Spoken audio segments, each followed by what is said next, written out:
सतगुरु पातशाह महाराज जियां दी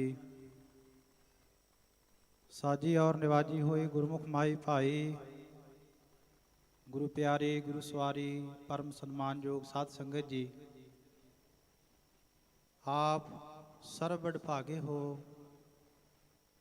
जो अति सन्मान योग संत बाबा जसवंत सिंह जी महापुरखों दियां यादां दे विच महापुरखों की पहली बरसी नूं मनाउंदे आ और सालाना गुरमत समागम जो देश विदेश दियां संगतां इलाके दियां संगतां महापुरखों की दर्शाई हुई मर्यादा अनुसार मनाउंदे हां। महाराज सच्चे पातशाह जी के गुणगान करदे हां। सतगुरां दे पावन चरनां विच हाज़रियां गुरु के कीर्तनीय विद्वान जन गुरमुख जन साधु संत महात्मा आप संगतां दे दर्शन दीदार करदिआं महाराज जी की वडियाई सतगुरु जी के अनमोल बचनां की सांझ साडे नाल पाणगे। सो बहुता समा नहीं, अति सत्कारयोग संत बाबा जसपाल सिंह जी महापुरख जौलां वाले वो स्टेज ते सुभाएमान हन। आप संगतां दे दर्शन दीदार कर रहे ने, अपने दर्शन दे के सानू निवाज रहे ने। सो आओ समय की नजाकत नूं समझदिआं कुछ को समा महापुरख आप जियां नाल गुरमत बचनां की सांझ पाणगे। अति सन्मानयोग संत बाबा जसपाल सिंह जी जौलां वाले आप संगतां नूं गुरमत विचारां द्वारा निहाल करनगे। महापुरखां पासों अनमोल विचार सरवण करिए जी। वाहिगुरू जी का खालसा वाहिगुरू जी की फतेह। सतनाम श्री वाहिगुरू जीओ। कबीर सेवा को दो भलै, एक संत एक राम। राम जो दाता मुक्त को, संत जो पावै नाम। धन धन साहिब श्री गुरु ग्रंथ साहिब महाराज सच्चे पातशाह जिन्हां दे चरण शरण विच सज बैठे समूह महापुरख सतपुरुष समूह साध संगत हाजरी प्रवान करनी जी। फतेह का जवाब फतेह विच बख्शिश करो। वाहिगुरू जी का खालसा वाहिगुरू जी की फतेह। अज दा गुरमुख समागम समराला चौक नानकसर सिफती दे घर दे अंदर धन धन संत बाबा जसवंत सिंह जी महाराज की याद विच मना रहे हैं। उन्हां महापुरखों की याद में जुड़े हाँ। गुरु अर्जन देव सच्चे पातशाह फरमान करते हैं, भाग ठड़े हर संत तुम्हारे, जिन कर धन हर नामा। प्रवान गणी से आए, सफल तना के कामा। मेरे राम हर जन के हों बल जाए, किसा का कल चबर टढ़ावा, चरण धूड़ मुख लाए। ऐसे नाम बाणी दे विच रंगे होए रंग रतड़े महापुरुष जिन्हां दी आपां याद विच जुड़ बैठे हाँ। जो संत महापुरुष होया करते हैं वो निरंकार दे भेजे हुए आउंदे हन। जन्म मरण दोहू में ना है, ना तो अपना जन्म मरण का गेड़ा पूरा करना आउंदे हन, ना ही वो किसी होर उन्नति कर्म करने वास्ते आउंदे हन। आउंदे किस काम करने वास्ते हन? जी दान दे भगती लाइन हर्षो लैन मिलाए। जिस तरह इस दुनियावी संसार ते बंदा पराहे पै जांदा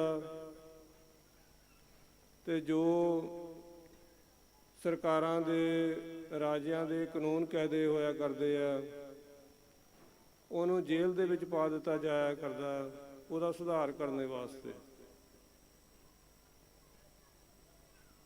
ਉਸੇ ਜੇਲ੍ਹ ਦੇ ਵਿੱਚ ਡਾਕਟਰ ਵੀ ਹੋਇਆ ਕਰਦਾ ਹੈ। ਪਰ ਜੋ ਮੁਲਜ਼ਮ ਹੈ ਉਹ ਸਜ਼ਾ ਕੱਟਣ ਵਾਸਤੇ ਜਾਂਦਾ ਹੈ, ਜੋ ਡਾਕਟਰ ਹੈ ਉਹ ਉਸ ਦਾ ਇਲਾਜ ਕਰਨ ਵਾਸਤੇ ਜਾਂਦਾ ਹੈ। ਇਸੇ ਤਰ੍ਹਾਂ ਇਹ ਜੋ ਸੰਸਾਰ ਹੈ, ਜੋ ਅਸੀਂ ਜੀਵ ਹਾਂ, ਆਪਣੇ ਕਰਮਾਂ ਦਾ ਗੇੜਾ ਪੂਰਾ ਕਰਨ ਵਾਸਤੇ ਆਉਂਦੇ ਹਨ। ਜੋ ਸਤਿਪੁਰਸ਼ ਹੋਇਆ ਕਰਦੇ ਹਨ, ਬ੍ਰਹਮ ਗਿਆਨੀ ਹੋਇਆ ਕਰਦੇ ਹਨ, ਨਾਮ ਬਾਣੀ ਦੇ ਰਸੇ ਹੋਇਆ ਕਰਦੇ ਹਨ, ਸਾਨੂੰ ਨਿਰੰਕਾਰ ਦੇ ਰਾਹ ਦਾ ਸੱਚ ਉਪਦੇਸ਼ ਬਖਸ਼ਿਸ਼ ਕਰਦੇ ਹਨ। ਸੰਤ ਬਾਬਾ ਜਸਵੰਤ ਸਿੰਘ ਜੀ ਮਹਾਰਾਜ ਦਾ ਜੇ ਜੀਵਨ ਬਾਰੇ ਵਿਚਾਰ ਕਰਨ ਲੱਗੀਏ ਤਾਂ ਬਹੁਤ ਟਾਈਮ ਚਾਹੀਦਾ ਹੈ। ਆਪ ਸੰਗਤਾਂ ਬਹੁਤ ਲੰਬਾ ਸਮਾਂ ਉਹਨਾਂ ਨੇ ਆਪ ਜੀ ਨੇ ਦਰਸ਼ਨ ਕੀਤੇ ਹਨ ਮਹਾਂਪੁਰਸ਼ਾਂ ਦੇ, ਔਰ ਜੋ ਉਹਨਾਂ ਤੋਂ ਵਰਸਾਏ ਹੋਏ ਸ਼੍ਰੀਮਾਨ ਸੰਤ ਬਾਬਾ ਅਨਹਦ ਰਾਜ ਸਿੰਘ ਜੀ ਮਹਾਰਾਜ, ਉਹਨਾਂ 'ਤੇ ਵੀ ਧੰਨ ਧੰਨ ਸੰਤ ਬਾਬਾ ਜਸਵੰਤ ਸਿੰਘ ਜੀ ਮਹਾਰਾਜ ਦੀ ਬਖਸ਼ਿਸ਼ ਹੈ। ਉਹਨਾਂ ਦੇ ਹਿਰਦੇ ਅੰਦਰ ਧੰਨ ਧੰਨ ਬਾਬਾ ਜਸਵੰਤ ਸਿੰਘ ਜੀ ਮਹਾਰਾਜ ਆਪ ਵਾਸਾ ਕਰ ਰਹੇ ਹਨ। ਇਹ ਜਿਹੜੇ ਕਾਰਜ ਹੋਇਆ ਕਰਦੇ ਹਨ, ਇਹ ਸਾਡੀਆਂ ਸਿਆਣਪਾਂ ਦੇ ਨਾਲ ਨਹੀਂ, ਸਾਡੀਆਂ ਚਤਰਾਈਆਂ ਦੇ ਨਾਲ ਨਹੀਂ, ਇਹ ਧੁਰੋਂ ਲਿਖਾ ਕੇ ਹੀ ਕਾਰਜ ਹੋਇਆ ਕਰਦੇ ਹਨ। ਧੰਨ ਧੰਨ ਬਾਬਾ ਜਸਵੰਤ ਸਿੰਘ ਜੀ ਮਹਾਰਾਜ ਨੇ ਆਪਣੇ ਜੀਵਨ ਕਾਲ ਦੇ ਵਿੱਚ ਜਿੱਥੇ ਦੁਨਿਆਵੀ ਲੋਕਾਂ ਨੂੰ ਸੇਧਾਂ ਬਖਸ਼ੀਆਂ, ਜਿੱਥੇ ਦੁਨਿਆਵੀ ਲੋਕਾਂ ਦੀਆਂ ਲੋੜਾਂ ਪੂਰੀਆਂ ਕੀਤੀਆਂ, ਉੱਥੇ ਨਿਰੰਕਾਰ ਸੱਚੇ ਪਾਤਸ਼ਾਹ ਜੀ ਦੇ ਦਰ ਘਰ ਦੀ ਗਾਖੜੀ ਸੇਵਾ ਕਰਨ ਦੀ ਵੀ ਜਾਚ ਬਖਸ਼ਿਸ਼ ਕੀਤੀ। ਸੋ ਤਿੰਨਾਂ ਮਹਾਂਪੁਰਖਾਂ ਦੀ ਯਾਦ ਵਿੱਚ ਆਪਾਂ ਅੰਦਰ ਜੁੜ ਬੈਠੇ ਹਾਂ। ਆਪਣਾ ਸਾਰਿਆਂ ਦਾ ਫਰਜ਼ ਬਣਦਾ ਹੈ, ਆਪਣਾ ਆਇਆ ਤਦੇ ਸਫਲਾ ਹੈ ਜੇ ਅਸੀਂ ਤਿੰਨਾਂ ਮਹਾਂਪੁਰਸ਼ਾਂ ਦੇ ਕਮਾਏ ਹੋਏ ਬਚਨਾਂ ਨੂੰ ਆਪਣੇ ਪੱਲੇ ਵਿੱਚ ਬੰਨੀਏ। ਜਿਸ ਤਰ੍ਹਾਂ ਮਹਾਂਪੁਰਖਾਂ ਨੇ ਸਾਨੂੰ ਧੰਨ ਧੰਨ ਸਾਹਿਬ ਸ੍ਰੀ ਗੁਰੂ ਗ੍ਰੰਥ ਸਾਹਿਬ ਮਹਾਰਾਜ ਦੇ ਲੜ ਲਾਇਆ, ਬਾਣੀ ਪੜ੍ਹਨੇ ਦਾ ਉਪਦੇਸ਼ ਦਿੱਤਾ, ਖੰਡੇ ਬਾਟੇ ਦੇ ਪੰਜਾਂ ਪਿਆਰਿਆਂ ਪਾਸੋਂ ਪਹੁੰਚ ਸਕਣ ਦਾ ਉਪਦੇਸ਼ ਦਿੱਤਾ, ਸਿਮਰਨ ਕਰਨ ਦਾ ਉਪਦੇਸ਼ ਦਿੱਤਾ, ਚੌਂਕ ਰਹਿਤਾਂ ਤੋਂ ਪਰਹੇਜ਼ ਕਰਨ ਦਾ ਉਪਦੇਸ਼ ਦਿੱਤਾ।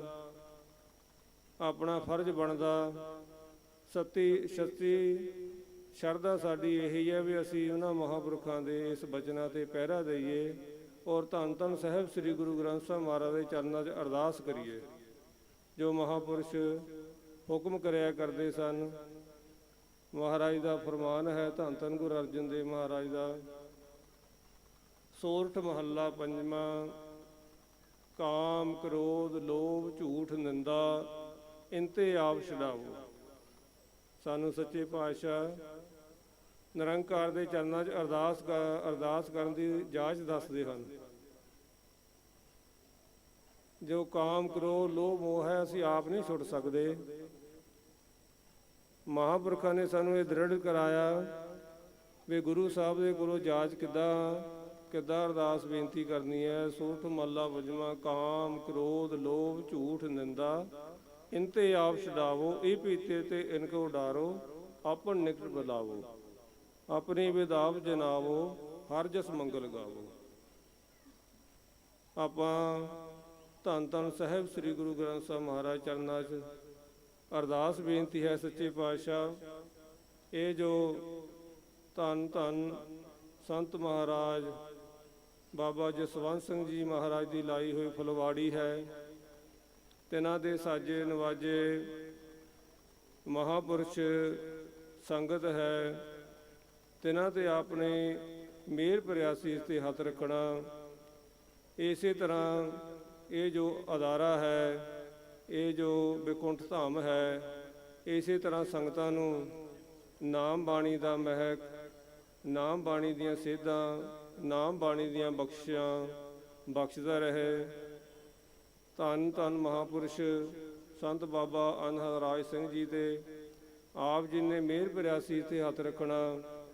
ਬਾਬਾ ਜਸਵੰਤ ਸਿੰਘ ਜੀ ਮਹਾਰਾਜ ਜੀ ਦੀ ਤਰ੍ਹਾਂ ਆਪ ਵੀ ਇਸੇ ਤਰ੍ਹਾਂ ਸੰਗਤਾਂ ਨੂੰ ਸੇਧ ਬਖਸ਼ਦੇ ਰਹਿਣ।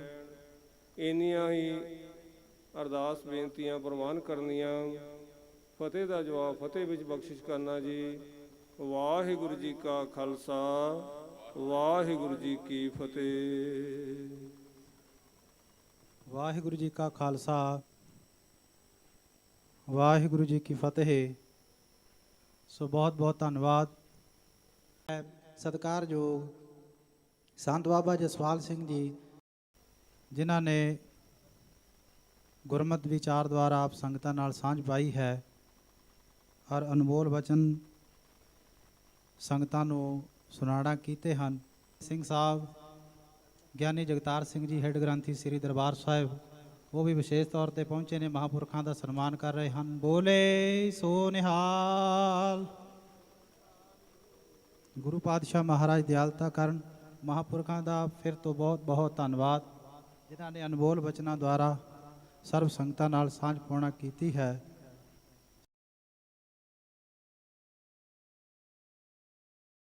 ਸਿੰਘ ਸਾਹਿਬ ਜੀ ਦਾ ਬਹੁਤ ਬਹੁਤ ਧੰਨਵਾਦ। ਸੋ ਬੇਨਤੀ ਹੈ ਸਤਿਕਾਰਯੋਗ ਸੰਤ ਬਾਬਾ ਜਸਵਾਲ ਸਿੰਘ ਜੀ, ਸਿੰਘ ਸਾਹਿਬ ਗਿਆਨੀ ਜਗਤਾਰ ਸਿੰਘ ਜੀ ਹੈੱਡ ਗ੍ਰੰਥੀ ਸਾਹਿਬ ਜੀਆਂ ਦਾ ਸਨਮਾਨ ਕਰਨਗੇ।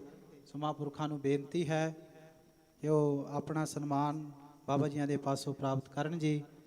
ਸਿੰਘ ਸਾਹਿਬ ਗਿਆਨੀ ਜਗਤਾਰ ਸਿੰਘ ਜੀ ਹੈੱਡ ਗ੍ਰੰਥੀ ਸ੍ਰੀ ਦਰਬਾਰ ਸਾਹਿਬ, ਬੋਲੇ ਸੋ ਨਿਹਾਲ।